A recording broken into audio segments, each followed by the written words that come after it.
Hello, ladies and gentlemen. Welcome back to the show. I hope you're having a fantastic day, and I hope that this video finds you well. We've got breaking news. A ICE whistleblower just confirmed what we have already known, that illegal immigrants are voting in local and in federal elections. Again, we knew this. We knew this for years, but here's the difference between what we knew and how we know now. Now we have the evidence. This whistleblower tells us that they have arrested hundreds, if not thousands, of illegal immigrants with voter IDs, meaning like here in Arizona, when you register to vote, you get a little card to carry with you that you are a registered voter. As soon as you're in, do me a huge favor, smash that thumbs up, make sure you're subscribed, leave me a comment. Where are you tuning in from? Let's get right into it. So here it is. And then I'm going to tell you what Democrats in Congress are doing. Democrats today sued Donald Trump for trying to stop illegal immigrants from voting. That's right. ICE whistleblower says, I have detained hundreds of illegals with active voting cards. They bragged to me about controlling United States election. So the ICE agent says that illegal immigrants, when they are being arrested and deported, are bragging to the ICE agents, we control the elections. Yes. So here's what it says. In intrepid Michigan House Republicans are attempting the nation's first honest investigation of voter fraud in state and federal elections. The Elections Committee Chair, Representative Rachel Smith, a Republican, is uncovering a great deal of new information as it relates to ongoing voter fraud in American elections. The public has been repeatedly told that elections are safe and most secure ones possible. Democrats often champion isolated incidents over voter fraud as proof the system works because the fraud is being caught. The political right claims that those caught are the tip of the iceberg. The political left claims such cases are isolated incidents, needless in the proverbial election haystack. But now, an Immigration and Custom Enforcement, or ICE, whistleblower has come forward. An agent with decades of experience in state and federal law enforcement to say that he has arrested hundreds of illegal immigrants and they regularly brag to him that they are voting in state and federal elections. Yeah, ladies and gentlemen, we were right again. Goes on to say, and he says he saw the voting cards that they were using to vote, which were being used by Michigan's far-left Secretary of State, Joycelyn Benson. The whistleblower has been courageous to put this all in a signed and sworn document provided to Representative Rachel Smith in her 9-member House Election Integrity Committee. Smith has been planning investigations into a variety of lingering claims of systemic voter fraud from the 2020 presidential election. Thank you, Smith. So, Republicans in Michigan are investigating 2020. Thank goodness. And a little bit off the topic, but still on topic. If they can prove, number one, 2020 had a bunch of issues, plus we combine that with Joe Biden's auto pen scandal and prove that, ladies and gentlemen, Trump will just be in office for the next 8 years. That would be awesome. Let's continue. So this is the copy of the paper. In the Michigan House of Representatives, I hereby declare under the penalty of perjury. So the whistleblower says, I'm ready to go to prison if I lie. So there's that. The Gateway Pundit was provided with a full unredacted 3-page signed affidavit, but in an effort to protect the whistleblower from media and workplace retaliation, redactions have been made to protect their identity for the time being. Smith told the Gateway pundit that investigations will follow and that this is one of the several whistleblowers who have come forward so far. Smith is planning a wide-ranging investigation into current and historical threats to election integrity in Michigan. Smith's committee has already has already heard from a few regularly featured election integrity champions such as investigator Chris Kajala and researcher Parker Thaler. Just this is crazy, ladies and gentlemen. We knew this is happening, right? We always knew, but we were called crazy. We were called conspiracy theorists. We were called radical right. We were called election deniers. We were called horrible names. I know people who lost their jobs and livelihoods for simply asking questions. So what? Are the Democrats now going to tell us that a nice whistleblower who testified under an affidavit and under risk of perjury is lying? Are they going to really go with that big lie? Are they going to continue to push the big lie, even though there are now whistleblowers who say that the illegal immigrants brag to them that they control American elections?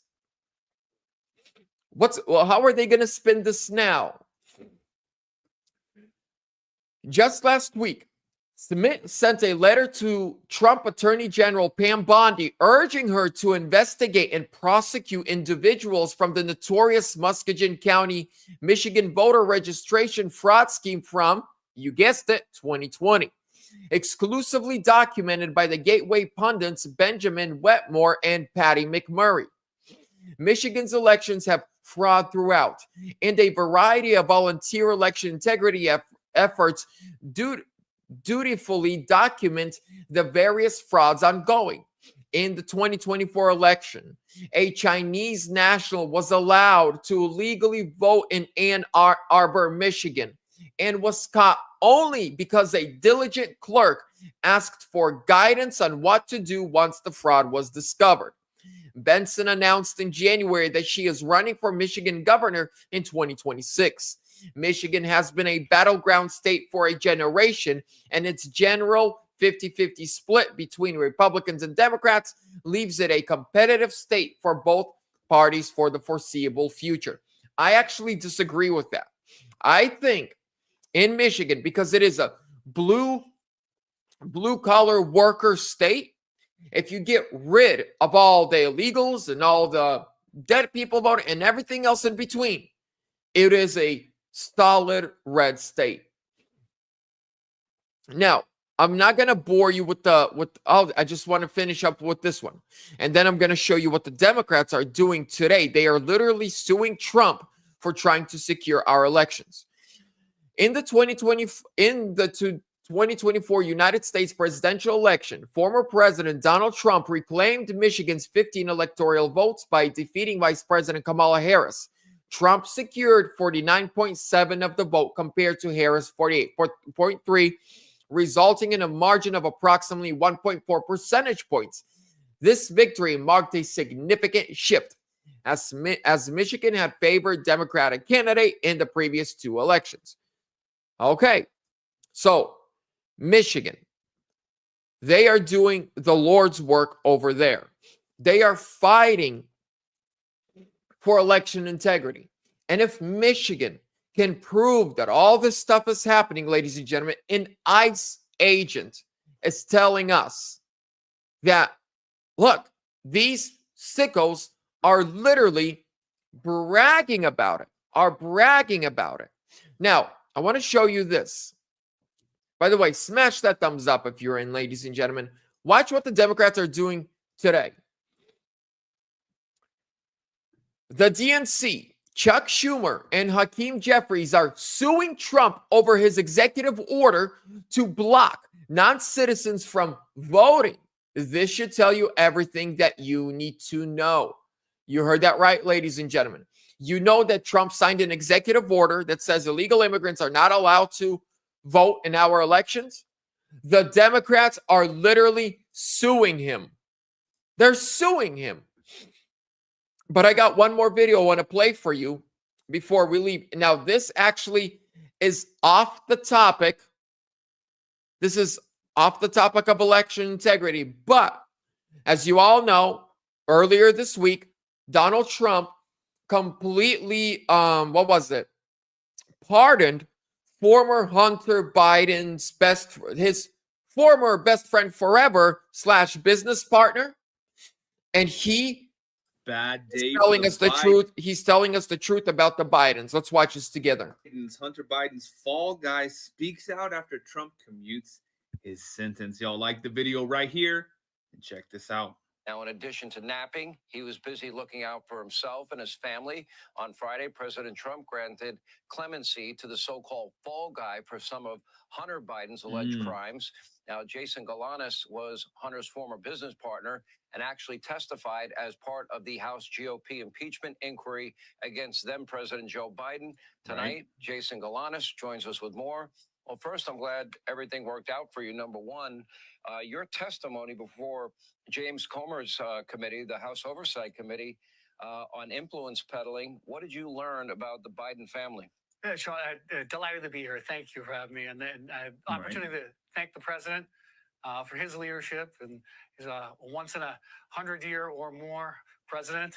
And he's taken it to the DOJ and the weaponization. And I'm delighted to be able to be here and thank him and thank Chairman Jordan, Chairman Comer for rooting out and giving him the proof of what's come to light about the Biden crime family.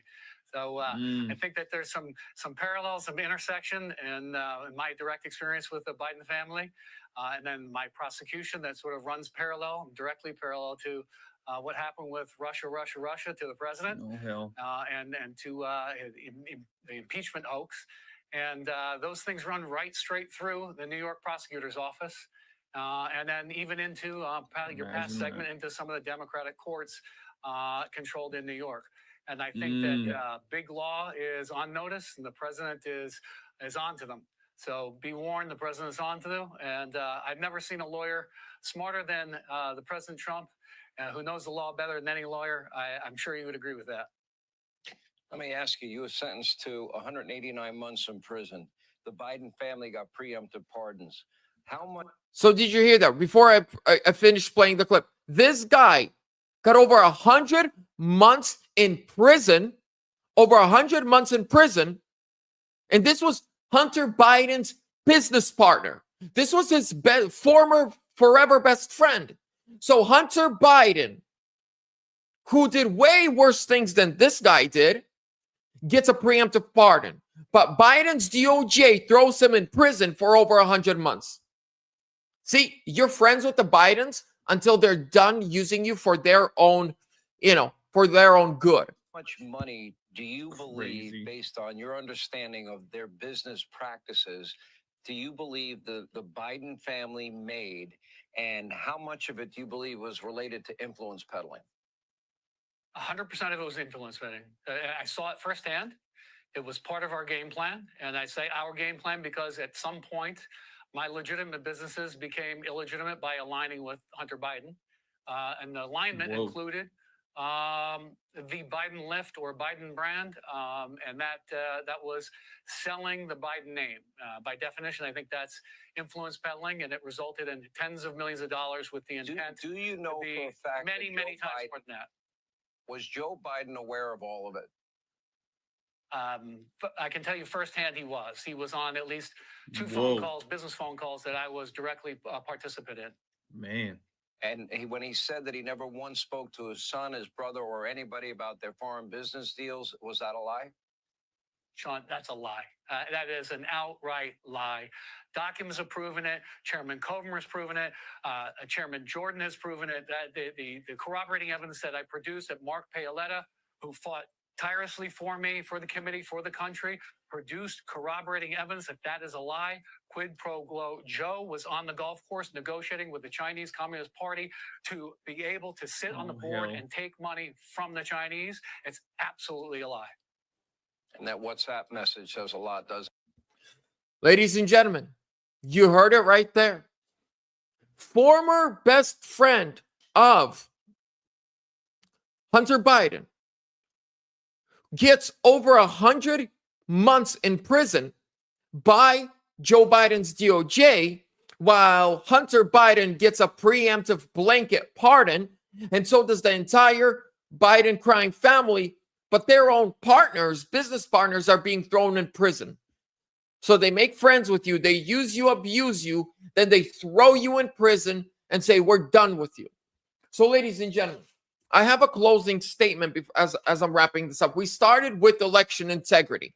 We started this video talking about what they're doing in Michigan, how they are fighting to restore our elections and expose what's happening, and how ICE agents are blowing the whistle and saying that these illegal immigrants, when they arrest them, they find voter cards on them, and that they brag to the ICE agents that illegal immigrants control American elections.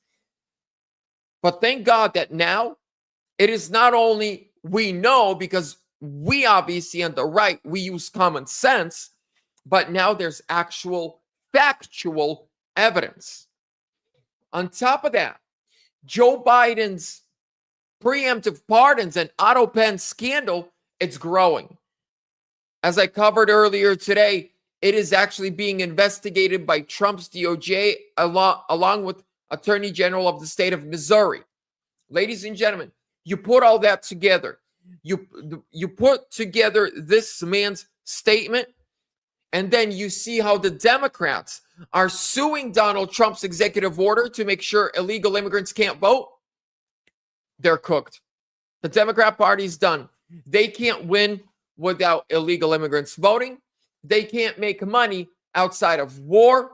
And it's just a matter of fact, before the Democrat Party falls behind the Libertarian Party, the Independent Party, and is completely in the history books as the party that started the KKK, that started Jim Crow, that started slavery, and that literally went to war against the Republican Party, because the Republican Party said black, white, Hispanic, Asian, doesn't matter, we're all the same. And they said, no, blacks are property, and we're willing to go to war over that. A party that started a civil war because they believe that blacks are their property, a party like that should not exist. A party like that should be an illegal party. The Nazis are an illegal party because of what they did. So are the communists. Their history makes them illegal today. The Democrat Party is the same. Ladies and gentlemen, we are going to save our country. I'm going to keep speaking truth to power. I'm going to keep exposing all of this, and I'm going to keep every single day following what's happening and exposing the lies and speaking truth to power. With that being said, ladies and gentlemen, if you would like to support the channel, with your views, thank you. With the thumbs up, thank you. With the comments, thank you. If you would like to be a channel member, just hit the join down below. Join as a member. You get to support with a couple bucks a month, but that will go far. As I said yesterday, I'm already buckling in and focusing on the 2026 midterm election. Every dollar through members, channel members that is donated by you guys is gonna go to register voters, new voters for the 2026 election. We got to get an even bigger lead in the Senate, and we got to make sure we keep the House. With that being said, ladies and gentlemen, God bless you. I appreciate each and every single one of you. I'll see you soon. I'm out.